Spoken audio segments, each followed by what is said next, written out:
Appeal करांगे जिन्ने chair पिछले काम ने ना होंदे ये नवा फेज नवी छिंज नहीं पानी जी।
दिखने वाले सारे दर्शकें जी मेरी संजीव प्राशर वाले पासे दर्शकों प्यार भरे नमस्कार। गल करचे ते जियां इस वेले तुसें पता हर इलाके में जेहड़ा बैक टू विलेज का कार्यक्रम चला करते हैं 2 दिवसीय बैक टू विलेज का कार्यक्रम चला करते हैं।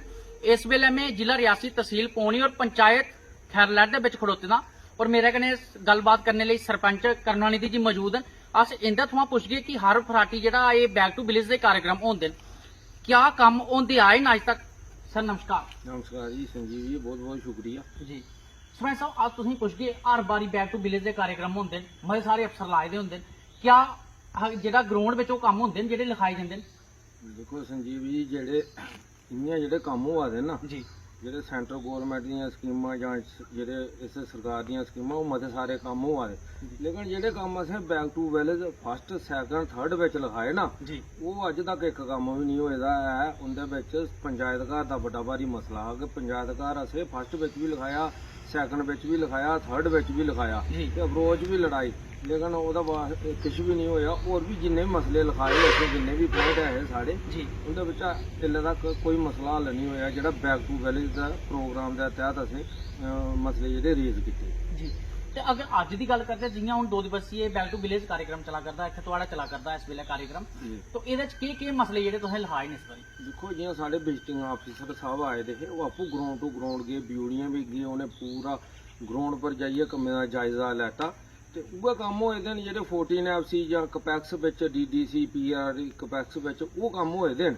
बाकी किश डिपार्टमेंट ने भी हैन जियां एग्रीकल्चर डिपार्टमेंट है ओह अच्छा कम्म करदे जेहड़े उंदे फील्ड अफसर ने ओह ठीक है कम्म होआ दा होर भी मते सारे लेकिन ये है कि केईं ऐसे कम्म न जेहड़े मेजर इशू न जियां पंचायत घर है खैरलैट हाई स्कूल बिच बिल्डिंग का इशू है उत्थे बच्चे बाहर बोआ दे न बरसांती बरखें बिच बौंदे इक रूम बिच 3 क्लासां लानियां पौंदियां ओह मसले जेहड़े मेन मसले इरीगेशन का साढ़ा बड़ा मसला हा।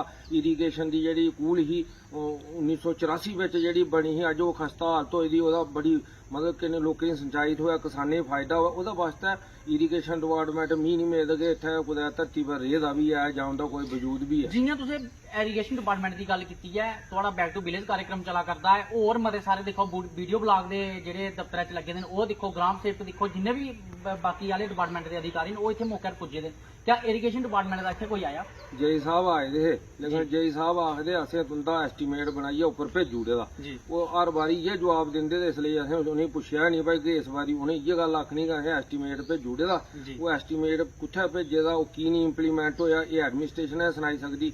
मेरे अपने पंचायत दे 2 में रेजूलेशन अपनी पंचायत दे कम्म जेहड़े हे चेंज कराने उंदियां अप्रूवलां लैनियां हां जिंदे बिच 14 FC दा इक बैक टू विलेज दा इक कम्म हा ओह असें 4 5 महीने होइए दित्ते दे ACD ऑफिस दा भी होइए ते प्लानिंग ऑफिसर ऑफिस ओह जेहड़े साढ़े कम्म रुके दे न लेकिन एडमिनिस्ट्रेशन इन्ना ध्यान नहीं दिंदी है उ'नेंगी पता मार्च औना उ'नें आखना फंड मतलब लैप्स होइए ਤੇ ਬਸ ਹੁਣ ਅਸੀਂ ਕੁਛ ਨਹੀਂ ਕਰ ਸਕਦੇ। ਲੇਕਿਨ ਇਹਨੇ ਜਿਹੜੇ ਅਫਸਰ ਨੇ ਜਿਹੜੇ ਕੰਮ ਅਗਰ ਪੰਚਾਇਤਾਂ ਰੈਜੂਲੇਸ਼ਨ ਪਾਈ ਆ ਥਰੂ ਪ੍ਰੋਸੈਸ ਇੰਟਰ ਕੋਲ ਭੇਜਦੀਆਂ ਤੇ ਉਹਨੇ ਇਹਨੇ ਦੇਣੀ ਚਾਹੀਦੀਆਂ ਅਪਰੂਵਲਾਂ ਤਾਂ ਕਿ ਮੌਕੇ ਸਿਰ ਉਹ ਕੰਮ ਹੋਈ ਸਕਣ ਤੇ ਲੋਕਾਂ ਦੀਆਂ ਪਰੇਸ਼ਾਨੀਆਂ ਹੱਲ ਹੋਣ। ਕਈ ਅਣਸੁਣੀ ਹੁੰਦੀ ਆ, ਮਤਲਬ ਕੰਮ ਨਹੀਂ ਹੁੰਦਾ ਹੈ। तो सर गवर्नर साहब अगे की अपील कर बैक टू विलेज कार्यक्रम की ਗਵਰਨਰ ਸਾਹਿਬ ਨੂੰ ਮੈਂ ਇਹ ਅਪੀਲ ਕਰਾਂਗੇ ਜਿੰਨੇ ਚਿਰ ਪਿਛਲੇ ਕੰਮ ਨੇ ਨਾ ਹੁੰਦੇ ਇਹ ਨਵਾਂ ਫੇਜ਼ ਨਵੀਂ ਛਿੰਝ ਨਹੀਂ ਪਾਣੀ जी ਆ। ਇਹ ਮਤਲਬ ਪਿਛਲੇ ਕੰਮ ਅਗਰ 40% 20% ਵੀ ਹੋਈ ਜਾਣ ਤੇ ਫਿਰ ਚਲੋ ਲੋਕਾਂ ਨੂੰ ਉਤਸ਼ਾਹ ਹੁੰਦਾ ਭਈ ਅਸੀਂ ਇਹ ਕੰਮ ਦੱਸਿਆ ਸਾਡੀ ਪੰਚਾਇਤ ਘਰਾਂ ਦਾ ਪੈਸਾ ਆਈ ਆ। ਮੈਂ ਉਹਦਾ ਕੋਈ ਅਤਾ ਪਤਾ ਨਹੀਂ ਤੇ ਹੋਰ ਬੈਕ ਟੂ ਬੈਕ ਜੋ 4th ਫੇਜ਼ ਆਈ ਆ ਉਹ 4th ਫੇਜ਼ ਦੇ ਹੋ ਗਏ ਇਹਨੇ ਜ਼ਿੰਦਗੀ ਬਸਰ ਹੋ ਜਾਣੀ ਜਿਹਾਂ ਕੁਛ ਅੱਜ ਭੁੱਖ ਲੱਗੀ ਦੀ ਤੁਸੀਂ ਆਸ ਗਏ 10 ਸਾਲੇ ਬਾਅਦ ਤੁਸੀਂ ਰੋਟੀ ਦੇ ਗਏ ਉਹਦਾ ਕੋਈ ਫੰਡ ਨਹੀਂ। जी बड़ा बड़ा शुक्रिया।